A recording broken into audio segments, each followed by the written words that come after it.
Hi, my name is Abdul Bangley, and this is a level breakdown of my Ghost of Tsushima Fort Outpost project.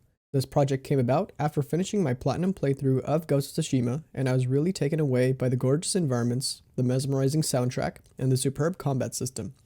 I decided to create my next portfolio project inspired from this game. My goals for this project are 1. Learn more about open world outpost level design. 2. To practice using and refining my level design pipeline. 3. To design a fort outpost that would fit naturally within the Ghost of Tsushima universe while also leveraging architectural concepts. This entails articulating and implementing concepts such as nodes, paths, edges, landmarks, and districts. And 4. Create a playable level using a character controller pack for a more in-depth and deeper prototyping experience. The character controller pack that I used for this project is the Interaction with Advanced Locomotion System, or IWALS. With all that said, I decided to create a walled fort that was situated near a cliffside alongside the coast as part of my level. I saw that Ghost of Tsushima has a huge exploration theme going on, and I thought a fort situated by the cliffside that had dedicated stealth routes would fit in well. And now, without further delay, here is the level breakdown. First, here is a layout of the level. This outpost is separated into 4 distinct districts. The first is the highest district, which is the Barracks. The second is the middle district, which is the assembly area. The third is the lower district, comprised of 2 smaller sub-districts, which is the training range and the stables. The fourth is the outer district, which is the Mongol encampment just outside the eastern outer wall. The fort also has 4 distinct entrances players can enter from. The first is the East Gate, which is a direct and aggressive path which leads directly into the lower district. There is also the Eastern Stealth Path just off to the north of the East Gate, which routes all the way to the barrack. Then there is also the South Gate entrance, connected via a bridge. This is also an aggressive entrance. There is also the South Stealth Path just under the bridge that the player can get to by grappling across the ravine. The stealth paths don't have any enemy patrols, but they do require more platforming, in which the player must utilize their movement mechanics to move across gaps through the use of jumps, grapples, and climbing mechanics. The mission objectives for this level is broken down into 2 parts. The first part requires the player to kill all enemies and free all 3 prisoners being held captive in separate parts of the camp. The second part requires the player to destroy the black powder cache. This summons the enemy general to a 1v1 duel. The player must defeat the general to complete the fort liberation. The player can destroy the black powder cache only when they have defeated all the enemies and freed all 3 prisoners. Regardless of what entrances the players are at, I wanted them to get a chance to get a lay of the land and plan their routes before running into the outpost. To help players see what different areas there are, I added different landmarks and points of interest within each district to help players see from each entrances. The tricky part of building a walled fort is that a fort is narratively a defended area, so districts within the fort are occluded from an outsider's perspective. To solve this issue, I added opportunities within the fort that allows players to get a better understanding of the space inside the fort. More on this will be explained later in the video. For this level breakdown, I will be walking through the East Gate aggressive entrance. Any other entrances will be covered in my project page on my portfolio. As mentioned before, I wanted my players to be able to scout the outpost and form some sort of plan before entering. So as players approach the Mongol encampment, they will find this small hill to the right which players can use to get an elevated view of the camp before entering. From here, the players will be able to see where enemies are situated, what their patrol paths look like, and the overall general space. From here, the player can also plan how they want to approach the camp.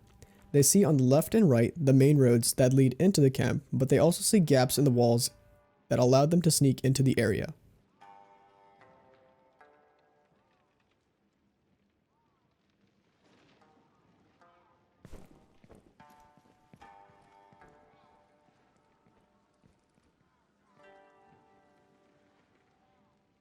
After the player enters the camp by squeezing through the gap, they can use the focus vision mechanic to see enemies through walls.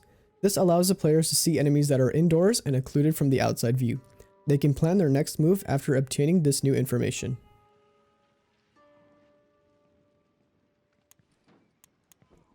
Inside the Mongol huts, players can find collectible resources ranging from money to crafting resources.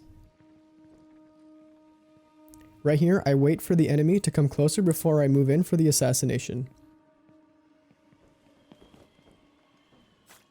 I then move into the hut and collect more resources and stay out of view.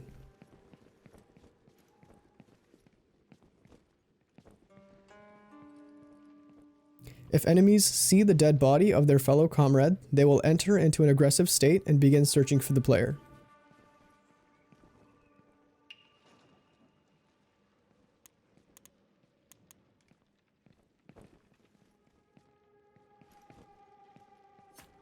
The player can choose to take out the remaining guards in the area in however manner they choose.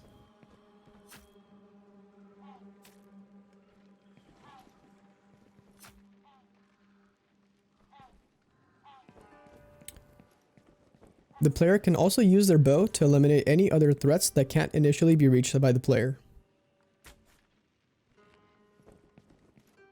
Once the player enters the gate, I wanted to force the players to go either left or right, so I place a guard overlooking the entrance lane.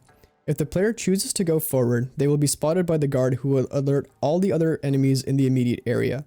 I placed a bush of tall grass to the right and also a slanted box to encourage players to move right.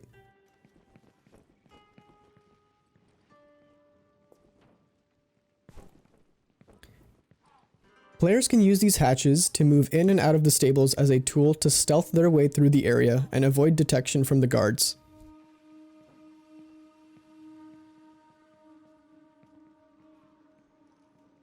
Here the player can utilize the tall grass to stay out of enemy sight and wait for the enemy to come close, in which the player can assassinate the guard quietly. Here I have placed numerous wind chimes around the camp that players can pick up to distract the guards. For the sake of this project, these are merely collectibles, but the intention is to communicate to the other designers to implement wind chimes as a mechanic players can use in this fort.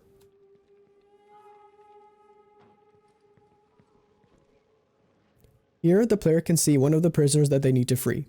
Ideally, the player would be able to see the location of all the prisoners in the camp through the use of spatial UI, but for this blockout, I did not implement a spatial UI as it would be outside the scope of Valve design.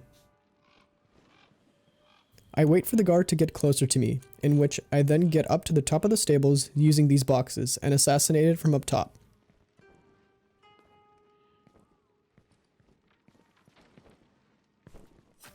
After taking out this guard, I go and free the prisoner.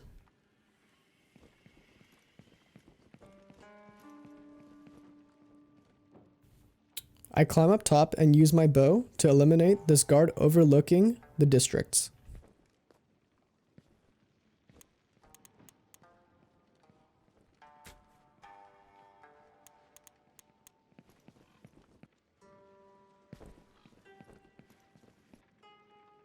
I placed grapple points to help players close gaps on elevated areas. I call these elevated areas the vertical highway, as it allows players to bypass the ground level and stay in stealth while traversing the interior of the fort.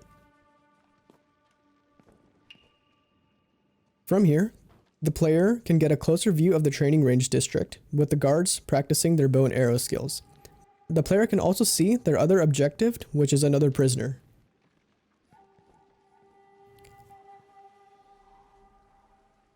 Instead of going straight into the area and risk blowing my cover, I maintain the use of the vertical highway and use these ladders to stay in stealth.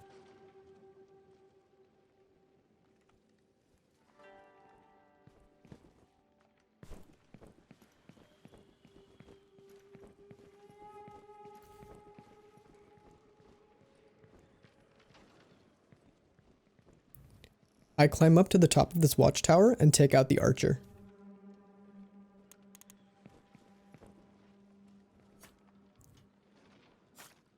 Using the rope, the player can use the grapple to get on top of the watchtower.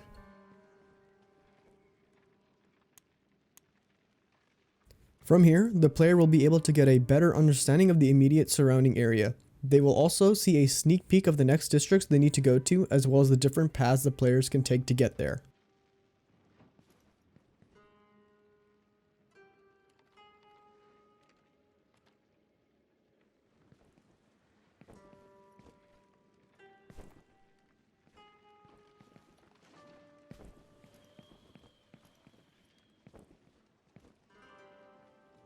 Here I have a tightrope walkway that moves across these 3 guards. I made this design to encourage players to use the triple assassination mechanic, a mechanic that is available in Ghost of Tsushima. It is a fun and satisfying moment for the player to receive, however it's at the cost of blowing their stealth cover. Players can alternatively shoot this explosive barrel placed right behind them if they want to maintain stealth. Here is an example of the type of gameplay moment I wanted this combat encounter to highlight.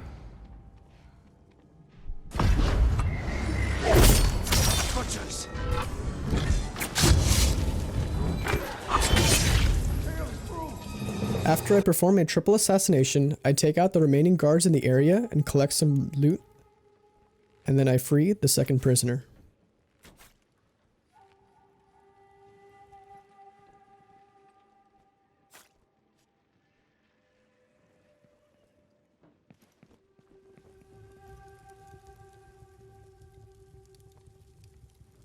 The player can find ammo racks placed throughout the camp to refill on arrows for their bow. Now I am transitioning to the next district. In order to give players options, I added a break in these walls to accomplish 2 things. 1. Environmental storytelling, and 2. Giving the player the ability to maintain stealth.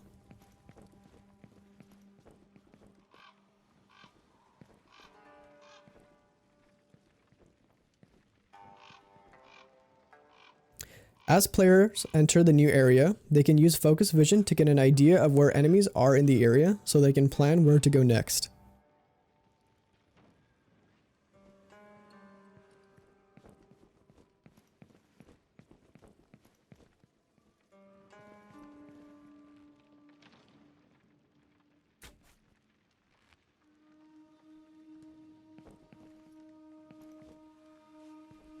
The player is able to go into the headquarters building, which serves as a refuge space from enemies and also to collect resources. If the player runs into this space while in combat, and the enemies follow the player into the building, I have placed numerous broken windows for the player to use to navigate in and out of the space seamlessly.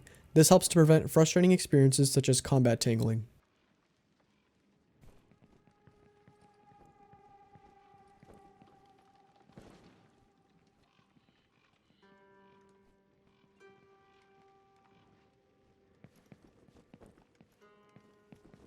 After climbing the ladder and taking out this enemy, I now have access to the roof of this building. I see this patrol path of enemies walking close to the explosive barrel. I use this opportunity to use this environmental hazard to deal with a group of enemies.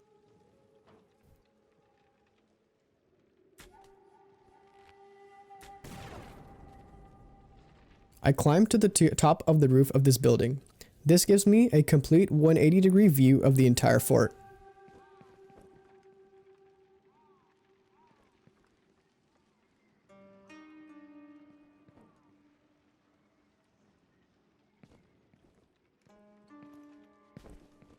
Here is another example of using the vertical highway to traverse across spaces.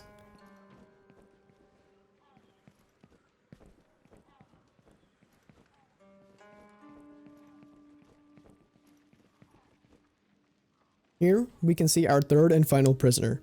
He is being protected by a patrolling guard. Let's take a detour and explore the Barracks district first.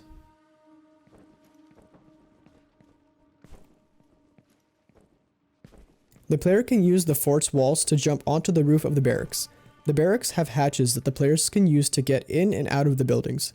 Here, I use them to sneak inside the building and take out this enemy. Alongside the main door, I also include broken windows to provide multiple ways to help players enter and exit the barracks.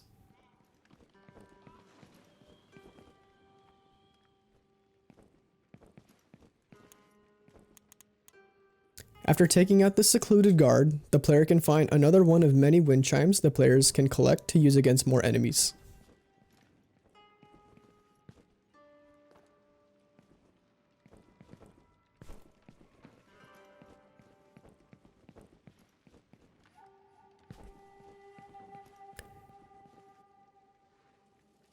Here is a burnt barracks building I made to assist with environmental storytelling. I wanted to narratively emphasize how this fort was once held in control by the samurai but was destroyed during the Mongols' invasion, and this burnt building is one of the aftermath results. This also helps to sanctify the layout from the previous barracks area.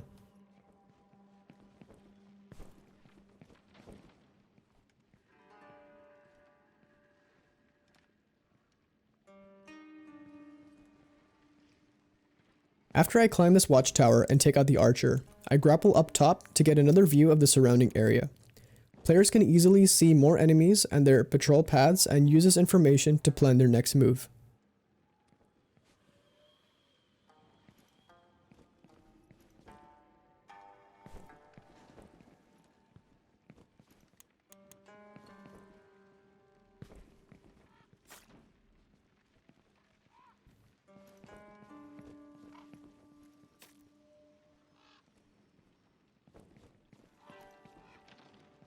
After taking out the guard in this barrack, I collect the loot located inside it.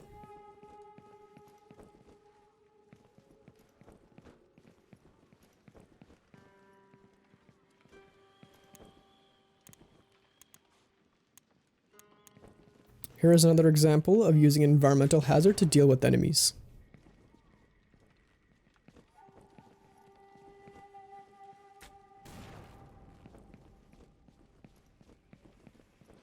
In order to free our last prisoner, I need to take out this guard. I hide in the tall grass and use my bow to take him out without being detected.